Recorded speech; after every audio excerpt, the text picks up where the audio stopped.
Pemirsa, Kepresidenan Amerika Serikat dan Presiden Republik Indonesia Prabowo Subianto mengeluarkan nota kesepakatan atas penghormatan negara-negara kepulauan. Nota kesepakatan ini diumumkan beberapa hari setelah Indonesia dan Tiongkok menandatangani perjanjian maritim yang menurut para kritikus bisa memberikan kredibilitas pada 9 garis putus-putus Tiongkok yang mencerminkan klaim ekspansifnya di Laut Cina Selatan.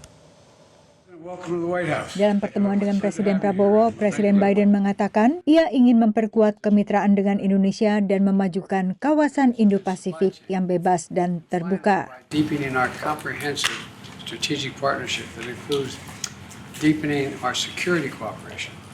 We'll discuss also global challenges including the Gaza and the South China Sea. Sebelum ke Washington, Prabowo bertemu Presiden Tiongkok Xi Jinping di Beijing dan keduanya menandatangani kesepakatan untuk bersama-sama mengembangkan sumber daya maritim dekat Kepulauan Natuna. VOA bertanya kepada Gedung Putih apakah Biden secara khusus merujuk pada kesepakatan ini dalam pertemuannya dengan Prabowo. We continue to encourage Indonesia to work with their legal experts to make sure any agreement they make with the PRC is in according with international law. Dalam pernyataan bersama seusai pertemuan bilateral, Presiden Biden dan Presiden Prabowo menggarisbawahi dukungan kuat untuk menghormati hak kedaulatan dan yurisdiksi negara pantai atas zona ekonomi eksklusif sesuai dengan hukum laut internasional khususnya Konvensi UNCLOS 1982.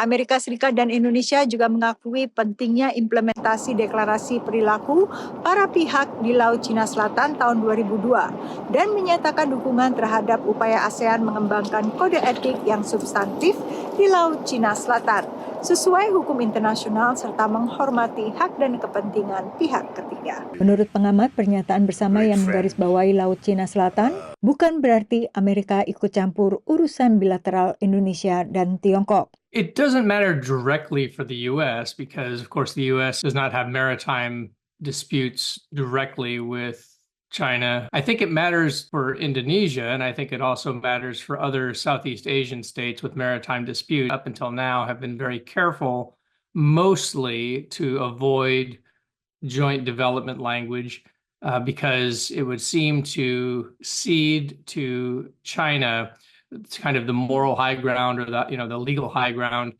that somehow their claims have merit. Menurut pengamat lain, sebenarnya tidak ada klaim tumpang tindih di Laut Cina Selatan antara Indonesia dan Tiongkok. Letak masalah utamanya adalah di kalimat bahwa kita ada overlapping claim. Karena pada 10 tahun ke belakang itu sebenarnya posisi kita udah jelas, ya kita nggak ada overlapping claim dengan Cina. Jadi ini kita semacam terjebak kalau menurut saya, ya dengan kita ada satu paragraf itu, kita terjebak bahwa akhirnya apa? Kita mengakui bahwa kita ada overlapping claim dengan Cina berdasarkan hal yang udah ilegal menurut hukum internasional itu. Analis lain mengingatkan pentingnya menjaga netralitas di kawasan.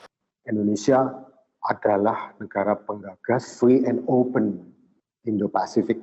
Berarti kita mengutamakan hukum internasional dan juga kita membuka kawasan kepada negara-negara adidaya untuk berkontribusi secara positif di kawasan. Presiden Prabowo juga menghadiri undangan makan malam dari Menteri Luar Negeri Amerika Antony Blinken dan menerima kunjungan Menteri Pertahanan Lloyd Austin sebelum melanjutkan lawatannya ke Peru untuk menghadiri KTT APEC, kemudian menghadiri KTT G20 di Brazil. Dari Washington DC, Yuni Salim dan tim VOA. Jelajahi cara baru mendapatkan informasi. Download Metro TV Extend sekarang.